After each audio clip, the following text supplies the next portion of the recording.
Papa Dudut. Magandang araw po sa inyo at sa mga kabarangay ninyo. Palagi po akong nakikinig ng Barangay LS sa Facebook tuwing gumagawa ako ng mga gawaing bahay. Noong nakita ko po yung email address kung saan pwedeng magpadala ng sulat ay naisipan ko na magpadala ng sulat sa inyo. Ako nga po pala si Jiro, 33 years old na sa ngayon at ang mama at papa ko naman ay may maliit na sari-sari store. At yung nag-iisa kong kapatid naman na si Joshua ay isang college student. Noong kabataan ko, aaminin ko po na naging pasaway ako, Papa Dudut. Hindi ko sineseryoso ang pag-aaral ko at maaga akong natutong manigarilyo at uminom. Hanggang sa nag-apply ako sa isang call center, naengganyo ako sa laki ng sahod. Kaya hindi ko na rin natapos ang pag-aaral ko. Ngayon po ay masasabi kong nagbago na ako. Oo, nagyoyosi pa rin ako at umiinom paminsan-minsan kapag sumasahod ako. Pero ako na ang tumutulong sa mga gastusin namin sa bahay. At ako na rin ang nagpapaaral sa kapatid ko na si Joshua. Pero kahit na anong tulong at pagbabago ang gawin ko, parang hindi pa rin sapat. Sa mata ng mga magulang ko yon. Sa totoo lang po ay pakiramdam ko ay ako pa rin yung black sheep ng pamilya. Kasi ang kapatid ko na si Joshua ang patuloy na pinupuri at pinapabura ng mga magulang ko. Alam ko pong hindi ako naging mabait na anak noon. Pero sana naman ay mabigyan din ako ng pagkakataon. Kasi minsan po pakiramdam ko ay para akong bisita sa sarili kong tahanan. Ako na nga ang nagtatrabaho at ako na ang tumutulong sa pamilya ko. Pero parang ako pa rin yung laging may pagkukulang. Sa kabila ng lahat ng yan, mahal ko pa rin ang pamilya ko. Hindi ko iniinda ang pagiging breadwinner dahil ginusto ko ito. Ginusto kong tumulong kaya patuloy po akong nagsusumikap. At umaasa na balang araw, makita rin nila yung mga ginagawa ko ngayon at hindi lang yung mga pagkakamali ko noon, Papa Dudut.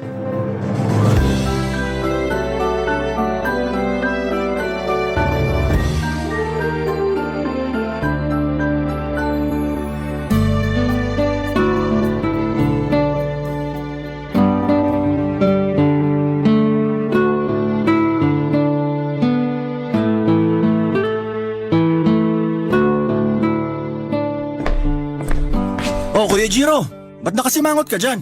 Paano ba naman kasi? Pinagalitan na naman ako ni na mama at papa. Ha? Bakit daw? Kulang daw kasi yung perang inabot ko sa kanila. Hala, lagot! Ba't naman kasi kulang yung perang binigay mo sa kanila? Nagkaroon kasi ng dispute sa sahod ko. Sa susunod pa daw na kinsenas ibibigay sa akin yung kulang sa sahod ko. Ano ba naman yan? Sobrang hassle? Pero huwag kang mag-alala.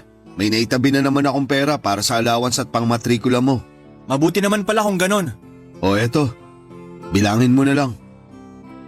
11, 12, 13… Okay na to. Basta ipangako mo sa akin na pagbubutihin mo yung pag-aaral mo ha. Yun lang ba? Basic. Hindi naman kasi ako katulad mo na nagpabaya sa pag-aaral ng kabataan mo. Uy, saan mo naman narinig yan ha? Eh di kina mama at papa. Tuwing bumababa yung grades ko, palagi nilang pinapaalala sa akin na dapat mas galingan ko pa raw kung ayaw ko matulad sa'yo. Pambihira, wala na akong ginawang tama. Hindi mo rin kasi naman masisisi si na mama at papa eh. Pinag-aral ka nila noon tapos sinayang mo lang. Kaya ayan ang natamo mo. Pero kita mo naman na nagbago na ako, di ba? Ako na nga yung sumasagot sa mga gastusin natin dito sa bahay. Tapos ako na rin yung nagbibigay dyan sa tuition at nagbibigay sa allowance mo. Sandali lang. Nanunumbat ka ba ha? Hindi sa ganun yun. Yung sa akin lang naman, sana makarinig man lang ako ng thank you. Aba loko to ah. Pinaparinggan mo ba ako? Ba't ka ba nagagalit ha? Meron ka ba ngayon? Kung may gusto kang sabihin, sabihin mo sa akin ng harap-harapan. Hindi yung pinaparinggan mo pa ako. Nangaasar ka eh. Hoy, ni minsan hindi ko binanggit ang pangalan mo. Kung natatamaan ka, problema mo na yun. Palibhasa, inggit ka lang kasi patapon na yung buhay mo. Habang yung sa akin naman ay unti-unti nang umuusbong. Gusto mo bang tigilan ko na yung pagbabayad dyan sa tuition mo, ha? Masyado ka nang masakit magsalita. Sige, subukan mo. At sigurado kung sasamain ka kina mama at papa. Ano bang naging kasalanan ko sa'yo, ha? Ba't ba ang liit-liit ng tingin sa akin ng mga tao dito sa bahay na to? Eh kasi nga nanunumbat ka. Magbibigay ka ng pera sa amin tapos ngayon, magdadadada ka dyan. Bakit? Masama na bang maghangad ng konting appreciation ha? Utang na loob, thank you. Salamat dito sa pera ah. Pero huwag ka mag-alala. Kasi kapag nakapagtapos na ako ng koleyo, babayaran kita. At dadagdagan ko pa ng interest. Kasi sigurado ako na mas malaki pang sasahurin ko kesa dyan sa trabaho mong pipitsuging call center. Sumusobra ka na, Joshua! Aray! Kung wala kang magandang sasabihin sa akin, pwede bang manahimik ka na lang? Ayan! Ayan mismo ang dahilan kung bakit ayaw sa'yo ni na mama at papa. Kasi basagulero ka. Daig mo pa yung mga tambay sa kanto kung makaasta. Napaka-squatter mo. Isang beses pa na pagsalitaan mo ako ng masama at dadagdagan ko na talaga yung black eye mo. Ano? Isusumbong kita kay na mama at papa. Humanda ka. Sige, magsumbong ka. Gusto mo bang samahan pa kita, ha? Wag na. Kasi sigurado kung iibahin mo lang yung kwento. At pagmumukhain mo pa akong masama kay na mama at papa. Wala kang pinagkaiba sa mga magulang natin. Pare-pareho kayong lahat. Mga maiitim ang budi. Uy, ano yung ginagawa mo, ha? Isasend ko tong ginawa mo sa itsura ko kay na mama at papa. Sigurado ako napapagalitan ka ng mga yun pagka uwi nila. Bahala ka. Lumabas ka na ng kwarto ko. Labas! Noong araw na yon, napagalitan na naman ako ni na mama at papa dahil sinuntok ko si Joshua. Tulad ng dati, inulan nila ako ng masasakit at maanghang na mga salita. Pero gaya ng nakasanayan, pinalampas ko na lamang at ibinaon ko ang sarili ko sa trabaho sa call center para kahit papaano'y makalimutan ko na hindi ako mahalaga sa kanila. Natural lang naman po sa magkapatid ang magbiruan, mag-asaran at minsan ay magkaroon ng tampuhan o hindi pagkakaintindihan. Pero yung sa amin po ni Joshua, pakiramdam ko ay hindi na po normal yung mga pagtatalo namin. Palagi ko na lamang siyang pinagpapasensyahan. Iniintindi ko siya kahit madalas niya akong laitin at insultuhin. Paulit-ulit niyang sinasabi na wala akong narating sa buhay, na call center lang daw ako nagtatrabaho at wala daw akong ambisyon. Masakit po kahit papaano dahil alam ko naman sa sarili kong may ginagawa akong tama. Ako ang nagpapaaral sa kanya. Pero kahit napipikon ako, kahit nasasaktan ako ay hindi ko siya masisisi. Kasi ang totoo niyan, kaya siya nagkakaganyan ay dahil na rin sa pagpapalaki sa kanya ng mga magulang namin. Sila din ang dahilan kung bakit ganon kababa ang tingin ng kapatid ko sa akin, kasi sinusulsulan din ng mga magulang ko ang kapatid ko na yon. Dumating pa nga po ako sa puntong gusto ko nang umalis sa bahay. Matanda na rin naman ako at aminado ako na napapagod na ako. Hindi ko na gusto yung pakiramdam na para akong estranghero sa sarili kong pamilya. Pero alam ko rin po sa sarili ko na hindi ganon kadali ang lumipat o magsimula ng mag-isa. Ang mahal-mahal na po ng upa sa Metro Manila at ayokong mapunta lamang sa renta ang halos buong sahod ko. Lalo pat may pinapaaral pa akong kapatid. Kaya tiniis ko na lamang ang lahat. Kahit nakakababa ng loob, kahit minsan ay naiiyak na lamang ako sa inis o sa sakit ng loob, ay pinili kong manatili sa bahay. Hanggang sa dumating ang araw na matagal ko nang inaasam. Nakapagtapos na rin si Joshua ng pag-aaral. Aaminin ko na sobrang saya ko noon, Papa Dudut. Parang lahat ng pagod, lahat ng overtime, lahat ng tinis ko sa call center ay naging worth it. Para sa akin ay tagumpay ko rin yon. At dumating na nga yung pinakahihintay ko na araw, yung graduation ng kapatid ko na si Joshua, Papa Dudut.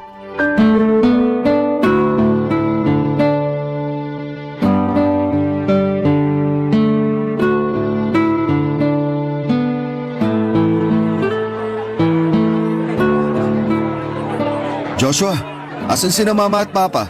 Andun sa labas, may kausap. Na pala, congratulations ha. Sa wakas, nakapagtapos ka na rin. Salamat. Ngayon na nakapagtapos ka na, ano nang balak mo? Aba, ewan.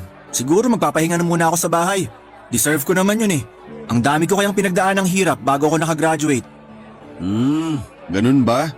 Alam mo, may naisip ako. Ano naman yun? Kapag tapos ka nang magpahinga, ba't di ka kaya magtrabaho dun sa call center na pinagtatrabahuan ko? Ano? Promise, sobrang ayos ng trabaho dun at napakaraming benefits. Uy, may nakakatawa ba sa sinabi ko ha? Oo! Paano ba naman kasi? Ang baba ng pangarap mo para sa akin. Wag mong minamalit tong pagtatrabaho ko sa call center. Papaalala ko lang sa'yo na ito yung dahilan kung bakit nakapagtapos ka. Bahala ka, sabi mo eh. Alam mo, kahit pasmado yung bibig mo, pagbibigyan kita. Kasi graduation mo ngayon. Wag mong sisirain ang araw na to. Wala ako sa mood para makipagbardagulan sa'yo. Eh bakit? Sino bang nauna ha? Di ba ang sabi ko lang naman sa'yo ayoko mag-call center? So ba't ka nagagalit dyan? Ang tanda-tanda mo na. College graduate ka na nga oh. Pero hanggang ngayon, hindi mo pa rin ba maintindihan kung bakit napipikon at naaasar ako sa'yo? Alam ko! Napipikon at naaasar ka sa akin kasi kahit ikaw yung nagbabayad ng tuition at nagbibigay ng allowance ko, hindi mo maitatanggi ang katotohanan na naiinggit ka sa akin. Naiinggit ka kasi nakikita ni na mama at papa na sa ating dalawa, ako tong mas matino. Isa pa yan sa mga pinanggigigilan ko eh. Masyado ka mapagmataas. Akala mo kung sino ka, pero wala ka pa namang nararating. At bakit? Ikaw ba may narating ka na? At least ako nasa 20s pa yung edad ko. Malaki pa ang posibilidad na aasenso ko balang araw. Pero ikaw, nasa 30s ka na at hanggang ngayon, nahaak na sa nabubulo ka pa rin sa call center. Nga! Matagal ko nang pinagtitiisan yung ugali mo, Joshua! Oh, ba't umuusok yung tenga mo sa galit? Ano, susuntukin mo ako? Sige, para makita ng lahat ng tao dito kung gaano ka ka-squatter. Pagod na ako sa mga pangmamaliit mo sa akin! Mukhang alam ko na kung saan papunta tong usapan na to. Wala akong ibang ginawa kundi ang pagsilbihan ng pamilya natin. Pero ni minsan, hindi ko naramdaman na may kwenta pa pala ako sa pamilya natin. Alam mo, mas matatanggap ko pa sana kung sina mama at papa lang yung pinagsasalitaan ako ng masama. Pero hindi, kasi habang tumatagal, nagiging katulad ka na rin nila. At bakit? Totoo din naman kasi yung mga sinasabi ni na mama at papa tungkol sa'yo ah. Hanggang ngayon nga, hindi mo pa rin tinitigilan yung pagyoyosi mo eh. Gusto mong malaman kung bakit di ko matigil-tigil yung pagyoyosi ko? Kasi nasistress na ako sa pamilya natin. Kung tutusin, yun na nga lang yung nagpapakalma sa akin eh. Ibang klase ka rin naman. Ginawa mo ba kaming rason dyan sa bisyo mo na yan? Pero huwag kang mag-alala, kasi simula sa araw na to, hindi ko na kayo pagtitiisan. At hindi nyo na rin ako kailangang pakisamahan. Bakit? Anong binabalak mo ha?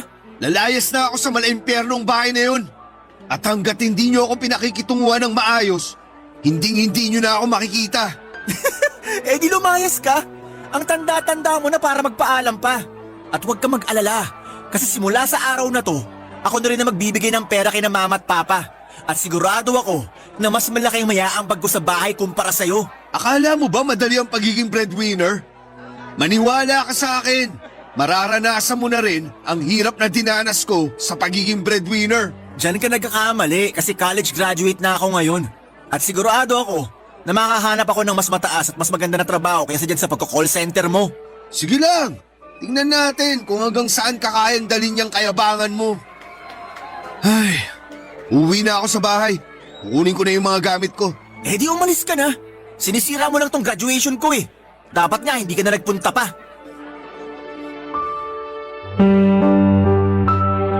Aaminin ko po na hindi ko talaga napigilang maiyak at mapuno noong araw ng graduation ni Joshua. Akala ko ay magiging masaya yun at akala ko ay mararamdaman ko kahit papaano ang kaunting pasasalamat mula sa kanya. Pero hindi nangyari yon, Papa Dudut. Sa halip ay puro panlalait at masasakit na salita ang inabot ko. Sobrang bigat po sa dibdib kasi dalawa na nga lang kaming magkapatid pero parang hindi pa rin kami magkakampi. Sa totoo lang ay dumating na rin ako sa punto na nawala na ako ng pag-asa na magkakaayos pa ang pamilya namin. Kaya pag uwi ko galing graduation, dumiretso na ako sa kwarto at kinuha ko ang lahat ng gamit ko. Mga damit, ilang gamit sa trabaho at kung anong kaya kong buhatin. Tapos ay tinawagan ko ang isa kong katrabaho. Nagtanong ako kung pwede ba akong makituloy pansamantala sa apartment na inuupahan niya. Sa awa naman ng Diyos ay pumayag siya. Kaya nang gabing yun din ay tuluyan ko nang iniwanan ang bahay namin. Ilang oras pa lang ang lumilipas, sunod-sunod na ang tawag ni mama at papa sa cellphone ko pero hindi ko na sinagot pa. Kasi alam ko na kung anong klaseng salita lang ang maririnig ko, sigawan, panlalait, paninisi. Alam ko rin na siguradong naikwento na ni Joshua ang version niya sa mga pangyayari. At gaya ng nakasanayan, ako na naman ang masama, ako na naman ang may kasalanan sa lahat. Ang totoo po niyan, naiingit ako sa mga magkakapatid na nagkakasundo, nagtutulungan at may malasakit sa isa't isa. Kasi yan po ang bagay na hinding-hindi ko naranasan sa relasyon namin ni Joshua. Mula pagkabata, siya na talaga ang palaging laman ng atensyon at pagmamahal ni Mama at Papa. Lahat ng gusto niya, sinusunod. Lahat ng mali niya, pinapalampas. Kaya lumaki siyang spoiled, mayabang at walang respeto sa akin. Kahit ako na nga tong tumutulong sa kanya na makapagtapos. Ang masakit pa dyan kahit gaano kalinaw ang mali niya. Ako pa rin ang napapagalitan. Ako yung pinagsasabihan. Ako yung laging mali sa mata ng mga magulang namin. Hindi man lang nila nakita kung gaano ako nagsumikap. Kung gaano ko tiniis ang lahat para lamang may maabot si Joshua. Sa kanila ay parang wala akong kwenta.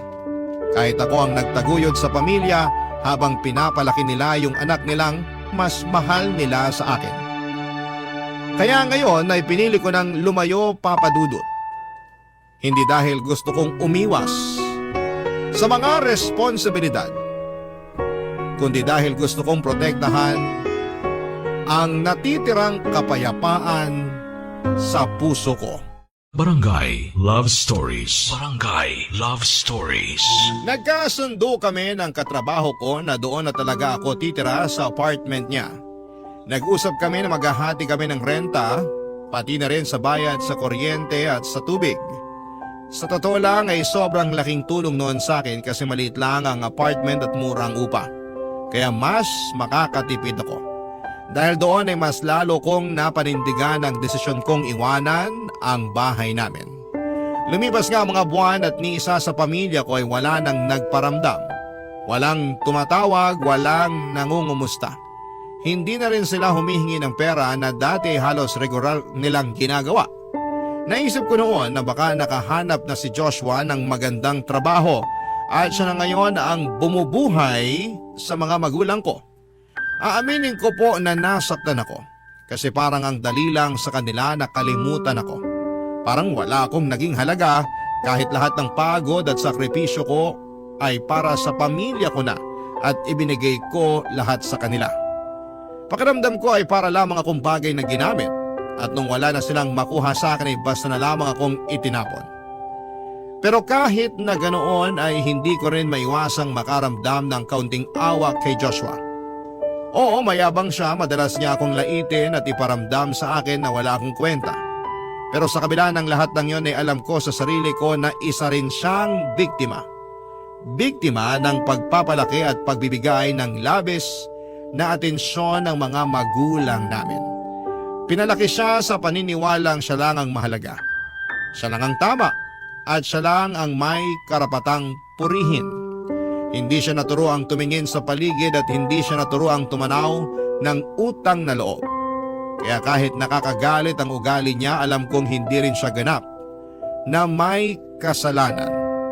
Dahil ang totoo ay ginaya lang niya ang ugali ng mga magulang namin. Alam ko rin kung gaano kagahaman sa pera ang mga magulang namin. Nung ako pa ang breadwinner, pakiramdam ko ay para kong ATM na pinipindot kapag kailangan nila ng pera. Bigay lamang ako ng bigay ng pera sa kanila. Lahat ng sahod ko ay diretsyo sa bahay. Minsan wala na nga akong natitira para sa sarili ko pero ayos lang sa akin noon. Kasi ang iniisip ko, para sa pamilya naman. Pero habang tumatagal ay naramdaman ko na ni minsan ay hindi nila ako na-appreciate. Wala man lang salamat, walang kumusta ka na, wala man lang yakap o tapik sa likuran. Lahat ng effort ko ay parang wala lang sa kanila. Pero sa kabila ng lahat, kinalimutan ko muna pansamantala ang pamilya ko. At nag-focus na lamang ako ng husto sa trabaho ko sa call center. Pero isang araw ay nakatanggap ako ng tawag mula kay Joshua. At aaminin ko na nami-miss ko na yung kapatid ko na yon.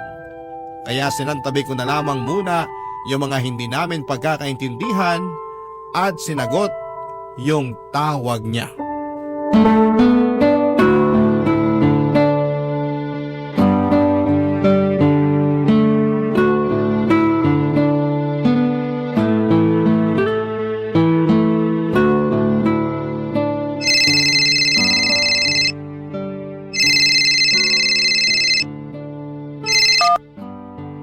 Hello? Kuya Jiro, Oh, Joshua, kumusta ka na? ayos lang naman. Ikaw, kumusta ka na? Aba, himala at kinamusta mo pa ako. Okay lang naman ako. Ikaw, nakahanap ka na ba ng trabaho? Oo. Mabuti naman kung ganon. Matuto ka mag-ipon at magtipid ha? Oo. Kuya Jiro, nasan ka nga pala ngayon? Andito ako sa apartment namin ng katrabaho ko. Day off ko kasi ngayon kaya eto, nagpapahinga. Diyan ka na rin ba nakatira? Oo, bakit? Kuya, tulungan mo naman ako. Uy, umiiyak ka ba? Bakit? Anong problema mo ha? Pagod na ako. Bakit? Anong nangyari? Sawang-sawa na ako kina mama at papa. Simula nung umalis ka ng bahay, sa akin na sila nakaasa. Oh, di ba? Sabi ko naman sa'yo, hindi madali ang pagiging breadwinner. Oo na. Kuya, wag mo naman ako pagalitan ngayon oh. Kakampi ang kailangan ko, hindi ka away. Alam mo, sa totoo lang, hindi ko maintindihan kung bakit tayo itong pinagdidiskitaan ni na mama at papa eh. May hanap buhay naman sila kahit papano. Sabi ni Papa, obligasyon daw natin na magbigay sa kanila ng pera. Kasi hindi daw tayo mabubuo kung hindi dahil sa kanila. Ilang beses ko nang narinig yan. Si Papa talaga. Hanggang ngayon, di pa rin talaga nagbabago. Sinabi mo pa. At yung si Mama, naku, wala ka nang maaasahan dyan. Pareho lang sila ni Papa mag-isip. Nga pala kuya, tumawag ako sa'yo para sabihin sa'yo na gusto ko nang bumukod sa kanila. Sigurado ka na ba dyan? Siguradong sigurado na. Sawa na ako sa pakiramdam na parang ATM yung tingin nila sa akin. Huwag kang mag-alala. Naiintindihan kita kasi napagdaanan ko na ang lahat ng yan. Alam mo, sa totoo lang, yan din yung dahilan kung bakit nasasaktan ako tuwing pinagsasalitaan mo ako ng masama eh. Kasi bilang breadwinner ng pamilya natin dati, yung gusto ko lang naman, yung makaranas ng konting appreciation. Pero kahit yun, pinagkait sa akin. Sige na, humihingi na ako ng tawad sa'yo. Kuya, Oh, bakit? kung ayos lang sa'yo, baka pwedeng... Umayos ka nga. Sige, sabi mo sa akin. Ano? Baka pwede muna ako makituloy dyan sa apartment mo. Yun lang ba? Sige, walang problema. Salamat kuya. Gusto mo bang tulungan na kita sa mga gamit mo? Total, day off ko naman ngayon eh. Ayos lang ba sa'yo yun? Oo naman. Sandali lang kuya. Hindi ka ba galit sa akin? Ba't naman ako magagalit? Tungkol pa ba to dun sa nangyari nung graduation mo? Joshua, kalimutan mo na yon. Alam mo naman na kahit pasmado yung bibig mo, magkapatid pa rin tayo. At hindi kita kayang tiisin. Pero may papakiusap lang ako sa'yo ha. Ano yun? Sana umayos ka dito sa apartment kasi nakakahiya sa katrabaho ko. Ang ibig mong sabihin, wala akong kwarto dyan? Wala eh. Studio type lang kasi tong apartment na to. Pero huwag ka mag-alala. Komportable naman dito kahit papano. Paano yan? Wala akong privacy. Gusto mo bang tulungan na lang kita maghanap ng ibang mauupahan? Yung tipong solo mo yung kwarto? Wala pa kasi akong pera ngayon eh. Kung ganon, dito ka na muna sa apartment tumuloy. Tapos kapag nakaluwag-luwag ka na, maghanap tayo ng sarili mong kwarto, okay? Sige. Ayos, antayin mo ako dyan ha. Papunta na ako. Ibababa ko na to. Noong mismong araw na yon ay tinulungan ko si Joshua sa paglipat ng mga gamit niya sa apartment ko. Mabuti na lamang at napakiusapan ko ang katrabaho ko na titira na si Joshua kasama namin. Pagdating namin sa apartment ay kitang-kita sa mukha ng kapatid ko na parang hindi siya masaya. Siguro ay dahil ito ang unang beses na mawawalay siya sa mga magulang namin. Pero binigyan ko siya ng assurance na masasanay din siya sa bagong sitwasyon. Sinabi ko na lamang na mag-focus siya sa trabaho at savings niya. Halatang halata kay Joshua na naiilang siya sa double deck na kama na siyang pagtutulugan namin ngayon. Tila ba hindi siya sanay sa ganitong setup, lalo na't ito na ang unang pagkakataon niyang tumira sa isang apartment na may kasama. Pero sinabihan ko siya na magpasalamat na lamang siya dahil kahit papaano ay may matitirhan siya dito sa Metro Manila. Alam naman natin kung gaano kahirap at kadalang makahanap ng maayos, abot kaya at ligtas na matutuluyan dito sa syudad. At nung nasa apartment na si Joshua ay napansin ko na palagi siyang tinatawagan ng mga magulang namin. Nang magkaroon ako ng lakas ng loob, Sinagot ko ang tawag at sinabi ko mismo ng derechahan sa mga magulang namin na bubukod na si Joshua sa kanila para makapagbagong buhay. Alam ko na galit sila at gaya ng inaasahan ko ay minura nila ako at pinagsalitaan ng masama. Ang sabi nila ay wala daw kaming kwentang mga anak dahil hindi man lang nila kami mapakinabangan ng maayos. Nang marinig ko yon ay pinatay ko na kaagad ang tawag at binalik ko kay Joshua ang cellphone niya. Sa puntong yon, mas mahalaga sa akin ang pagkakabati namin ni Joshua kesa sa anumang bagay.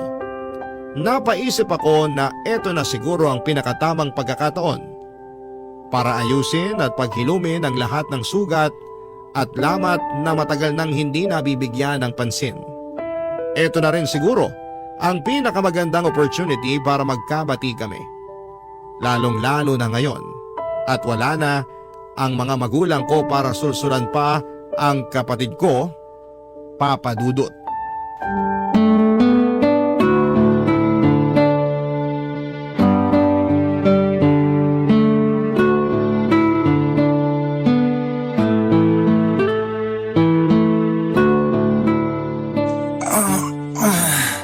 Morning! Morning din kuya. Kumusta naman yung unang gabi mo dito ha? Okay naman.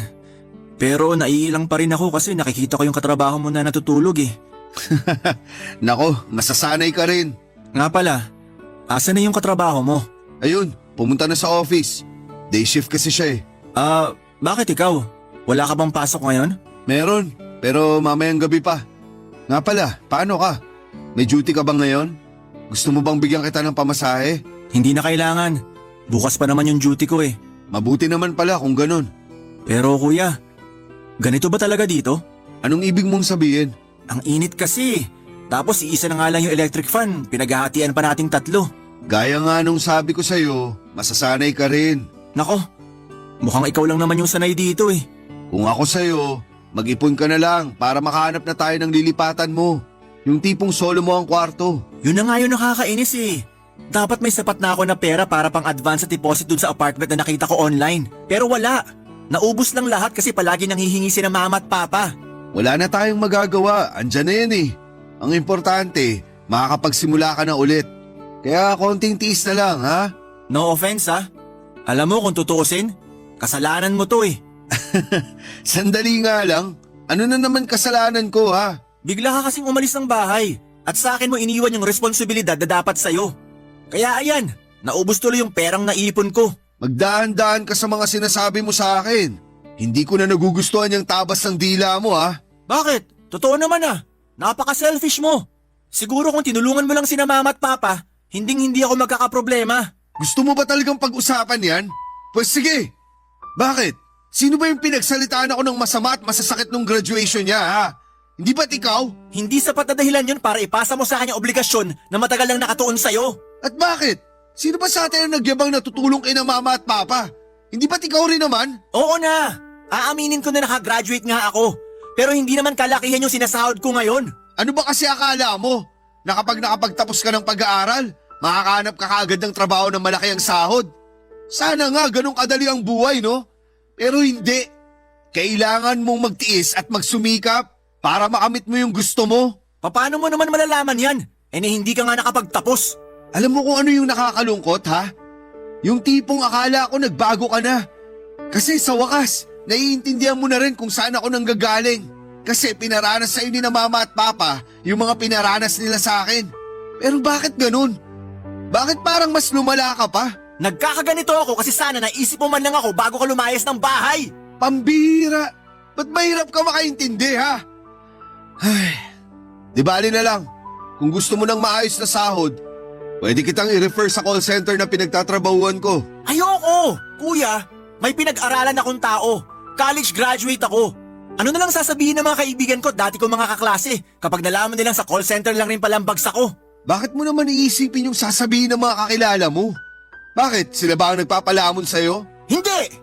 Pero hindi ako katulad mo na wala nang natitirang pride at respeto sa sarili. Alam mo, kung pagsasalitaan mo lang ako ng masama, lumayas ka na lang dito. Ano? Seryoso ako, lumayas ka. Sarili mong kapatid pinapalayas mo? Oo, Kasi kung magtatalo lang din naman tayo tulad ng palagi nating ginagawa noon, mas mabuti pang magkanya-kanya na lang tayo. At isa pa, nakakahiya sa katrabaho kayang ginagawa mo. Mabuti na lang talaga at nasa trabaho siya ngayon. Ganon ha? Hindi mo na ako kailangan ipagtabuyan kasi talagang aalis na ako. Enjoyin mo na lang tong apartment na kasing gulo at kasing dugyot mo!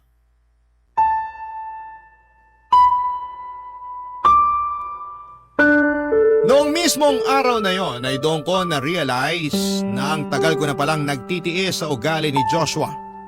Yung pagiging arogante niya at yung mga panlalait at pagmamaliit niya sa akin. Ayoko sanang sabihin ito pero halatang halata na nagmana talaga siya kina mama at papa sa pananaw sa buhay. Sa pagiging mapanghusga at sa pagtrato sa mga taong mas mababa sa kanila. Wala naman akong ibang hangad kundi ang tulungan siya.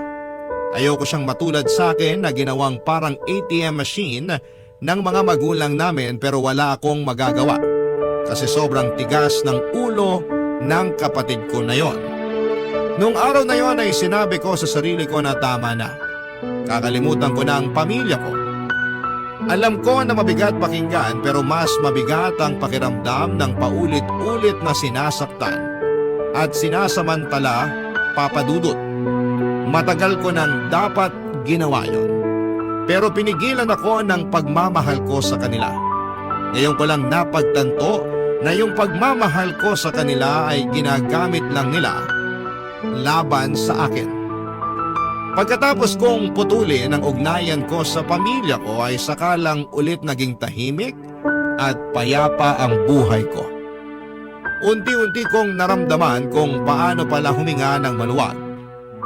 Isang bagay na hindi ko naranasan noong kasama ko pa ang mga magulang at mga kapatid ko. At sa hindi inaasahang pagkakataon, dumating sa buhay ko ang isang tao na hindi ko inaakalang magpaparamdam sa akin ng tunay na halaga. Ang girlfriend ko. Hindi siya katulad ng mga nakasanayan kong tao, hindi siya mapanghusga. Hindi siya mapagsamantala. Tahimik lamang siyang nakikinig sa kwento ko sa lahat ng sakit na kinikimkim ko noon pa. At sa bawat luhang hindi ko na kayang ipakita sa iba. Unang beses sa buhay ko na may taong nakinig nang walang halong panghuhusga at tanggap ako. Hindi dahil sa kung ano ang kaya kong ibigay, kundi kung sino talaga ako. Papadudot sa kanya ko unang naramdaman yung klase ng pagmamahal na hindi kailanman ibinigay sa akin ng sarili kong pamilya. At pagkalipas ng ilang buwan ay na-promote ako sa call center. At dahil doon ay nakalipat na kami ng girlfriend ko sa isang maliit pero maayos na kondo. At doon na namin sinimulan ang bagong chapter ng buhay namin. Barangay Love Stories. Barangay Love Stories. Kahit matagal ko nang iniwan ng pamilya ko, hindi naman talaga sila tuluyang nawala sa paningin ko. Kasi madalas ko pa rin nakikita ang pamilya ko sa mga post ni Joshua sa Facebook. Doon ko nakita na gumanda na ang buhay ng pamilya ko kasi madalas ko silang makita na magkasama sa mall, kumakain sa mga mamahaling restaurant at sa totoo lang, kahit na hindi na ako bahagi ng buhay nila, natutuwa ako na mukhang maayos at masaya na ulit ang pamilya ko kahit papaano. Pero isang araw may pinost si Joshua sa Facebook na sobrang nakasakit ng damdamin ko. Ang sabi niya sa post na yon ay trabaho ng mga bobo at walang pangarap ang pagiging call center agent. Para akong binuhusan ng malamig na tubig kasi ako yon. Ako yung tinutukoy niya sa post na yon.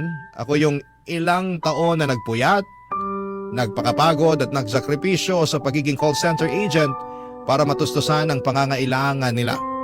Mas lalo ako nasaktan at napikon nang makita ko ang dami sa mga kaibigan niya ang natawa at nag-react ng ha ha ha. At may ilang pang nagkomento na sumang-ayon sa post na yon. Para bang wala ni isa sa kanilang nakakaintindi o kahit na lang nagtanong kung tama ba talaga ang sinabi niya. Wala man lang tumayo para ipagtanggol ang mga tulad ko. Mga taong marangal na nagtatrabaho sa call center, nagsusumikap, nagpapakapuyat gabi-gabi para lamang may padala sa pamilya. Hindi nila alam kung ilang beses kong pinilit ang sarili kong pumasok kahit may lagnat kung ilang beses akong nakatulog sa bus pauwi dahil sa puyat. Hindi nila alam kung ilang gabi akong umiiyak ng palihim dahil pagod na ako pero kailangan ko pa rin bumangon para lamang makasurvive. Kaya kahit ayoko na sanang makipag-ugnayan pa kay Joshua ay napilitan akong tawagan siya. Hindi para makipag-away kundi para makiusap na sana'y tanggalin na niya ang post niya. Kaunting respeto lang sana. Hindi lang para sa akin kundi para sa lahat ng mga nagtatrabaho ng marangal sa call center.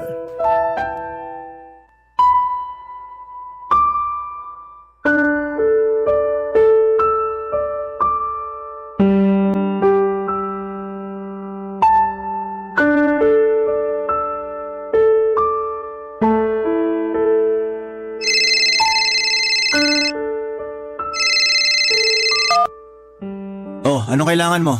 Joshua, kumusta ka na? Eto, sa awa ng Diyos mas maayos na ang buhay ko ngayon. Mas maganda na rin ang trabaho ko ngayon. At nagawa ko ang lahat ng yon kahit pinalayas mo ako sa bulok na apartment na yon. Please lang, kalimutan mo na yun. Hindi ako tumawag sa'yo para makipag-away. Kausapin mo naman ako ng maayos oh. At bakit naman kita kakausapin ng maayos? Pagkatapos mo akong ipagtabuyan sa apartment mo, sa tingin mo ba talaga kakausapin pa kita ng maayos? Tapatin mo nga ako, ba't ka napatawag? Ano, may kailangan ka? Joshua, pakiusap. Tanggalin mo na yung post mo sa Facebook. Alin doon? Huwag kang magmaang-maangan. Alam kong alam mo yung tinutukoy ko. Ah, yun ba yung bobo yung mga nagtatrabaho sa call center? Bakit ko naman tatanggalin? Totoo naman ah. Mahiya ka nga sa sarili mo. Kung may dapat man na mahiya sa atin, ikaw yun. Kasi ang trabaho mo, tapunan niya ng mga hindi nakapagtapos ng pag-aaral. Ang taas naman ata ng tingin mo sa sarili mo. Bakit? Pare-pareho lang naman tayo nagtatrabaho para may uwing pera. At isa pa, ipapaalala ko lang sa'yo ulit na hindi ka makakapagtapos ng kolehiyo kung hindi ako nagtrabaho sa call center. Alam mo, Jiro, putak ka ng putak. Para kang manok. Kung hindi mo nagustuhan yung post ko sa Facebook, di block mo ako. Napakasimple ng solusyon dyan sa problema mo, di ba? Sukdulan na tong pambabastos mo sa akin. Pagkatapos mo makapagtapos sa kolehiyo, dapat pala hindi na ako nag-abala na tulungan ka. Yung pagpatuloy mo sa akin sa dugyot at maliit na studio apartment ba yung tinutukoy mo? Pati ba naman yun pinagmamalaki mo pa? Nako, huhulaan ko. Siguro diyan ka pa rin nakatira, no? Wala kang karapatan para malitin kami mga nagtatrabaho sa call center. Pare-pareho lang tayong lumalaban ng patas sa buhay. Aba, syempre sasabihin mo yan. Para kahit papaano gumaan yung pakiramdam nyo sa trabaho wala namang magandang kinabukasan na nag-aantay. At sa ugali mong yan, sa tingin mo ba may magandang kinabukasan pang nag-aantay sa'yo? Bilog ang mundo, Joshua. Siguro nga ngayon nasa taas ka. Pero pwedeng-pwede kang lumagapak pagdating ng panahon. Hindi ka ba natatakot sa karma, ha?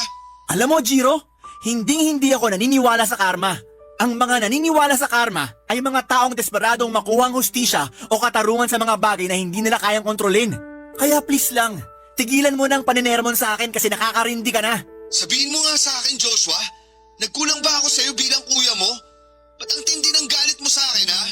May nagawa o nasabi ba ako masama sa'yo? Kaya hanggang ngayon kinamumuhian mo ako?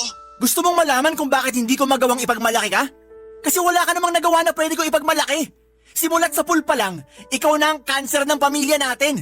Sakit ka sa ulo ng mga magulang natin. Black sheep ka ng pamilya. Sige, sabihin na natin naging-sakit ako sa ulo ni na mama at papa nung kabataan ko. Kasi hindi ako nakapagtapos ng pag-aaral. At maiintindihan ko pa kung hanggang ngayon galit pa rin sila sa akin. Pero ikaw, anong dahilan mo? Bakit galit na galit ka sa akin, ha? Huwag mo nang tanungin, kasi sigurado ako na hindi mo magugustuhan yung isasagot ko sa'yo. Hindi! Magsalita ka!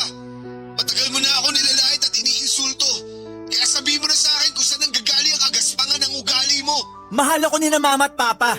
At sigurado ako na mas naging mapayapa ang buhay ko kung hindi ka na lang ipinanganak. Para kang isang malaking asungot sa buhay ko. Nang dahil sa'yo, nagkaroon ako ng kahati sa atensyon ni na mama at papa. Anak na! Ang babaw mo, Joshua! Anong kahati ang pinagsasasabi mo dyan, ha? Sa'yo ibinigay ni na mama at papa ang buong atensyon at pagmamahal nila. Matanda ka na pero parang wala ka pa rin pinagkatandaan. Napaka-immature mo. Gusto mo maging only child, ha? Pwes, huwag ka mag-alala. Kasi simula sa araw na to, ibablock mo na kayong lahat sa Facebook. Pati number mo, ibablock mo na rin. At pinapangako ko sa'yo na eto na yung huling beses na mag-uusap tayo. Mabuti naman kung ganon. At siguraduhin mo lang na paninindigan mo yung mga sinasabi mo, ha? Kalimutan mo na rin na may kuya ka! Walang problema. Kasi matagal ko nang kinalimutan yon, Jiro. Sige na. May lakad pa kami ni na mama at papa.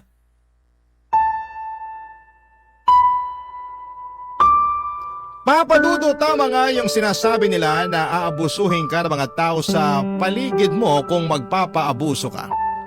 Dapat matagal ko nang tinapos ang ugnayan ko sa pamilya ko. Dapat ay hindi na ako naawa kay Joshua sa simula pa lamang at ang pinakamasakit pa dyan yung pagmamahal na matagal kong hinahanap at inaasam ay nahanap ko sa girlfriend ko. Nahanap ko sa girlfriend ko ang klase ng pagmamahal na dapat ay matagal nang ibinigay sa akin ng sarili kong pamilya. Noong araw na yon, pagkatapos naming mag-usap ni Joshua, sa sobrang sama ng loob ko ay naihagis ko yung cellphone ko at nasira ito. Kinabukasan, sinamahan ako ng girlfriend ko sa mall para bumili ng bagong cellphone. Para sa akin, yung bagong cellphone na yon ay simbolo ng panibagong simula. Kaya pagka-uwi ko sa kondo, blinako na kaagad ang pamilya ko sa Facebook at pati na rin ang mga cellphone numbers nila. Lumipas ang mga buwan, naging tahimik at masaya ang buhay ko kasama ang girlfriend ko sa kondo namin. Masaya kami sa mga simpleng bagay, nag-enjoy kami sa swimming pool, gym at sa mga araw na magkasama kami. At masaya din ako sa trabaho ko sa call center bilang trainer kasi nararamdaman ko sa mga trainees ko na may halaga ako at importante ako sa kanila. At sa awa ng Diyos, habang tumatagal ay mas lalong gumaganda ang takbo ng buhay ko. Pero isang araw habang abala ko sa trabaho ay bigla ako nakatanggap ng tawag mula sa isang unknown number. Hindi ko inaasahan ang tatawag. Kaya agad akong na-curious kung sino ang nasa kabilang linya. Nang sagutin ko ito ay narinig ko ang isang boses na matagal ko nang hindi naririnig, Papa Dudut.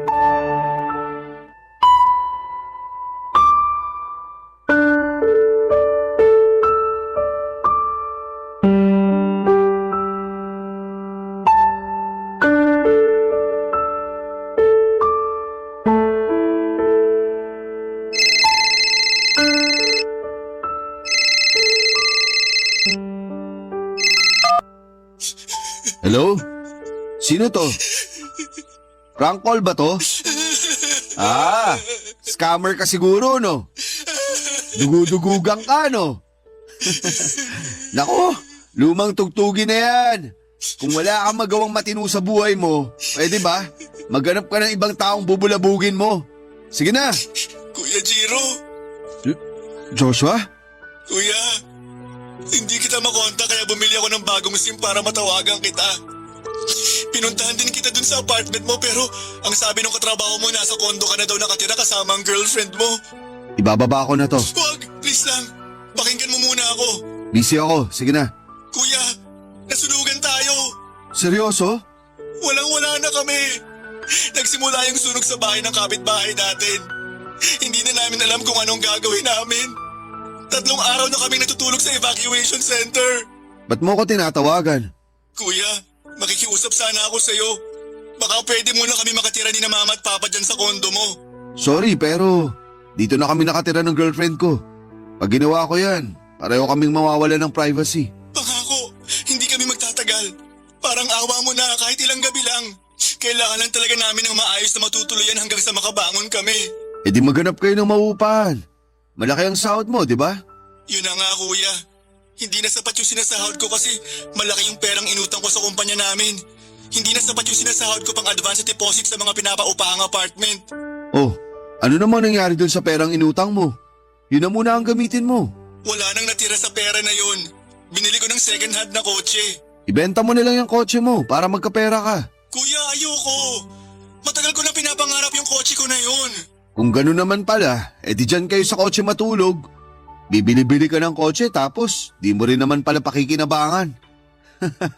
Ipa-junk shop mo na lang kaya. Sandali lang. Tinatanggihan mo ba ako? Nangaasar ka eh. Oo, Anong klaseng kapatid ka ha? Niloloko na nga yung pride ko para makahingi kami ng tulong sa'yo. Tapos ngayon pagtatawanan mo lang ako? una sa lahat Joshua, ni minsan hindi mo ako tinuring na kapatid. At pangalawa, mukhang kailangan mo pa atang lulukin ulit yung pride mo. Kasi base sa tono ng pananalita mo, mukhang hindi mo pa ata nalulunok ng maayos yung pride mo. So ano? Nagkakaganyan ka na porket nakatira ka na sa kondo Siguro nga, may pinagmanaan lang naman tayo, di ba? Pareho nang may edad si na mama at papa. Paano natitiis niya ang konsensya mo na pabayaan kami, ha? Ni minsan, hindi ko naman naging mga magulang yung mga yan eh. At wag na wag mo akong sisimulan sa usaping konsensya. Kasi pwedeng-pwede kong ibato sa inyo yan. Bakit? Noong mga panahon nagpapakahirap ako para sa pamilya natin, ni minsan ba nagpasalamat kayo sa akin? Hindi. Kasi mas pinili niyong kamuhian ako para sa isang kasalanan na matagal ko nang pinagbayaran. Hindi ko na kasalanan na nakapagtapos ako ng pag-aaral. Habang ikaw, habang buhay kang nananatiling talunan sa mga mata ng mga magulang natin. Sige, ipagpalagay na natin na nakapagtapos ka nga ng pag-aaral. Pero sino ba ang nasa kondo? At sino ba ang nasa evacuation center ngayon, ha? Ang kapal ng mukha mo. Wala kang kasing sama. Kita mo na lugmok na kami. Nagagawa mo pa kami pagsalitaan ng ganyan? Kayo ang dahilan kung bakit ganito ako ngayon. Kaya wag na wag niyo ako sisihin sa multong kayo din mismo ang may gawa. Wala kang maaabot sa buhay at malulugmok ka din balang araw. Matagal na akong may naabot, Joshua. Pero ni minsan hindi niyo nakita yon. Kasi puro sarili niyo lang ang iniisip niyo. Ang dami mong kuda. Isang tanong, isang sagot. Tutulungan mo ba kami o hindi? Alam mo na mismo ang sagot ko sa tanong mo na yan. Hindi po ako nagsisisi ng tinanggihan kong tulungan ang kapatid at mga magulang ko. Ganito siguro ang pakiramdam kapag hindi mo na hinahayaan na maabuso ka ng mga taong dati ay inaabuso ka. Alam ko na marami sa mga kabarangay ninyo ang sasabihin na dapat ko pa rin silang patawarin dahil pamilya ko pa rin naman sila. Pero napagtanto ko na minsan ang pagiging pamilya ay hindi lang po nasusukat sa dugo kundi sa puso at sa mga taong handa kang tanggapin, suportahan at yakapin lalo na sa mga pinakamababang bahagi ng buhay mo. Siguro kung naging mabait lang si Joshua noong mga panahong pinagsasamantalahan ako ng mga magulang namin ay baka naging ibang takbo ng buhay namin. Pero may mga bagay na kailangang tanggapin kahit gaano pa ito kasakit. Pagkatapos naming mag-usap ni Joshua, agad kong pinalitan ang SIM card ko at simula noon ay wala na akong naging balita pa sa kanila. Hanggang ngayon, hindi ko pa rin sila ina-unblock sa Facebook ko at wala rin akong balak na alamin pa ang kalagayan nila. Sa ngayon, ang tanging nakakaalam ng sitwasyon at pinagdaraanan ko ay ang girlfriend ko at nirerespeto niya ang desisyon ko na hindi na makipag-ugnayan pa sa pamilya ko. Nagbabalak na rin po kami ng girlfriend ko na magpakasal sa susunod na buwan at may plano na rin kaming bumuo ng sarili naming pamilya. At sa kabila ng lahat ay isa lang ang maipapangako ko, ang mamahalin ko ng tapat at buong puso ang magiging anak namin. At ipaparanas ko sa kanyang pagmamahal na ni minsan ay hindi ko naranasan sa sarili kong pamilya. Dito ko na po papadudot at tapusin ang sulat ko at maraming salamat po sa pagkakataong ibinigay ninyo para maibahagi ko ang kwento ko. Para sa aking girlfriend, mahal na mahal kita. At salamat sa pagsuporta. Ang inyong forever kapuso at kabarangay, Jiro. Ako, gigil na gigil talaga ako sa nangyayari sa kwento natin. O ikaw, kabarangay, kumukulo rin ba dugo mo? Pwede kang mag-iwan ng comment sa ating comment section. Dear Papa Dudut, malaki at malawak ang mundo. Ngunit naranasan niyo na bang mawalan ng lugar dito? O di kaya sa inyong pamilya ay palagi kayong itsapwera? Na yung mga tao na inaasahan ninyong makikinig at kakampi sa inyo ay sila palang mangunguna na umusig sa inyo. Naranasan niyo na bang humingi ng tulong o saklolo pero walang nagpaabot nito? Kung oo ay hindi ito nalalayo sa sitwasyon na minsan kong pinagdaanan. Yun din ang rason, Papa Dudut, kung bakit nag-decide akong magbahagi ng storya ko sa programa ninyong Barangay Love Stories. Bago ko ipagpatuloy ang sulat ko ay gusto ko munang magpakilala sa inyo. Tawagin niyo na lamang po ako sa pangalang Hedy, 33 years old at isang OFW dito sa Taiwan. Nagtatrabaho ako rito bilang factory worker at masaya naman ako kahit na malayo ako sa aking pamilya sa Pilipinas. Tubong Zamboanga pa lang ang kanamin at doon ako pinanganak at lumaki. Pero nagkaroon ako ng kinakasama sa Pateros at doon tumira ng ilang taon kasama ang aming anak. Factory worker din ako bago ko nakilala ang tatay ng anak ko. Nang nabuntis niya ako ay nanirahan kami sa poder ng nanay niya. Hanggang sa tumungtong ng 3 taon ang aming mga anak. Doon ako hiniwalayan ng aking kinakasama at dahil wala akong sariling pera, ay nanatili kami na nasa poder ng nanay niya.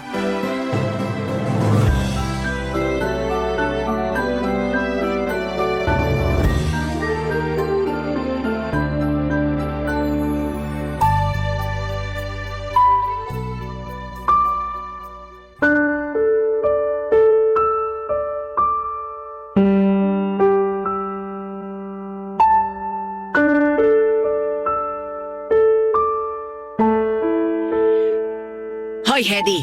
Ikaw ba yung nagluto ng metsadong dinala ko sa bahay ng kumari ko? Ha? Opo.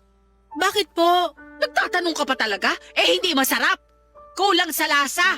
Mukhang hindi tinimplahan. Noon ka lang ba nakapagluto noon, ha? Medyo po. Pasensya na po kayo, Nay.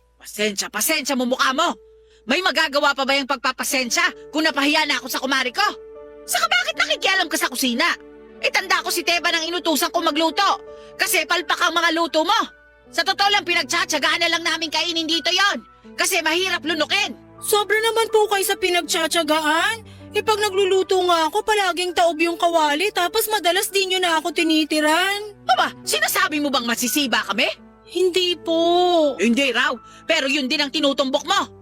Alam mo, nakakabwisit ka talaga. Kailan ka pa natutong sumagot-sagot sa akin? Pakabastos! Walang respeto! Pasensya na po uli. Aanin ko yung pasensya mo, Aber? Mababalik ba niyan yung kahihiyanan na wala sa akin? Kasi nilait-lait lang naman ang mga kumari ko. Yung pangit na luto mo. Saka hindi mo pa sinasagot ang tanong ko. Bakit ikaw ang nagluto, imbis na si Teban?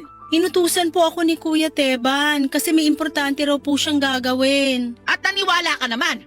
Mag-cellphone lang naman maghapon yung ginagawa ng tukmul na yon. Wala na po akong nagawa.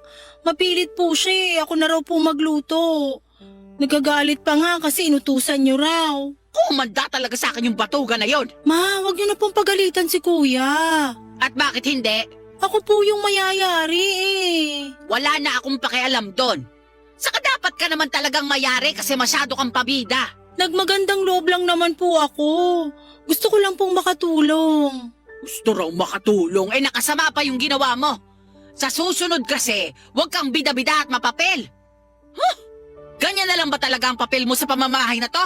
Ano pong ibig niyo sabihin? Alam mo kung anong ibig kong sabihin. O baka naman tanga ka talaga kaya hindi mo maisip ang tinutukoy ko. Hindi ko naman po talaga alam, kaya po nagtatanong ako. Uy, nako. Lahat na lang ba talaga sa'yo sasabihin? Taga-bundok ka ba? O baka taga-ibang planeta ka? Ang sakit niyo naman po magsalita. Masakit talaga yung katotohanan. Kaya siguro iniwan ka ng anak ko kasi ganyan ka eh. Yung bang tatanga-tanga sa lahat ng bagay, tapos sasabihin mo gusto mo lang tumulong, hindi mo nga nagagawa ng maayos at pulido yung trabaho mo. Ultimo paglilinis dito sa bahay, hindi mo maimis. Pati ang paglalaban ng mga damit namin, minsan gusto ko pang ulitin kung may lakas lang ako kasi hindi naman natatanggal yung mga mantsa. Nanggigitata pa rin. Sabihin mong hindi, ilang beses na kitang nasita sa mga bagay na yon. Inaayos ko naman po yung paglilinis at paglalaba. Kung inaayos mo, di sana wala akong masisit at masasabing masama sa mga yon. Kaso meron nga eh. Ano ba naman sa'yo? Yan na nga lang ang ambag mo sa bahay na to, hindi mo pa magawa ng maayos. Tapos magtataka ka, bakit ako laging aburido sa pagmumukha mo? Nakakasura ka na, pati yung mga ginagawa mo. Kung bakit kasi sa dinami-rami ng ibabahay ng anak ko nung araw at aanakan, ikaw pa! Napakawalang kwenta mo! Papa Dudut, noong nabuntis ako ay pinatigil ako ng dati kong kinakasama sa pagtatrabaho dahil siloso yon. Ayaw niya na nakikitang nakikipag-usap ako sa ibang lalaki kahit katrabaho lamang at trabaho lamang ang pinag-uusapan namin. Katrabaho ko nga rin pala siya sa factory na pinapasukan namin noon. May ugali talaga siya na magagalitin at mainitin ang ulo. Kaya laking taka ko rin kung bakit ako nagkagusto sa kanya. Ewan, siguro'y dala na rin ng pananabik.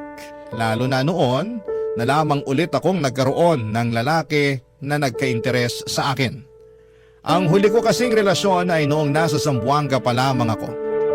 Kaya lang ay dumating pa rin sa punto na nagkaroon kami ng matinding problema ng kinakasama ko. At yun nga ay may kinalaman sa pambababae niya. Ang totoo, ilang beses ko na siyang nahuli na may ibang kinakalantari at maraming beses ko na rin siyang pinatawad alang-alang sa aming anak. Tanga na kung tanga, Papa Dudut, pero noon ang isipan ko kasi ay ayaw kong bigyan ng sirang pamilya ang anak namin. Kaya naman tiniis kong makisama sa kanya ng ilang taon sa pag-asang magbabago pa siya.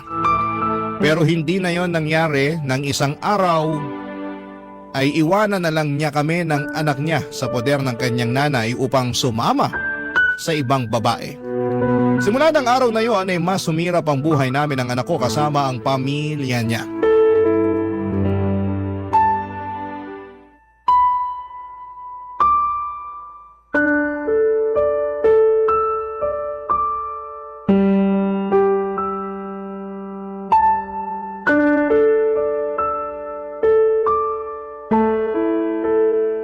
Grabe namang alikabok nito sa sahig. Sino kayo nagpasok ng marumi nilang tsinelas sa loob ng bahay? Tapos di man lang pinuna sa basahan na nasa may pinto.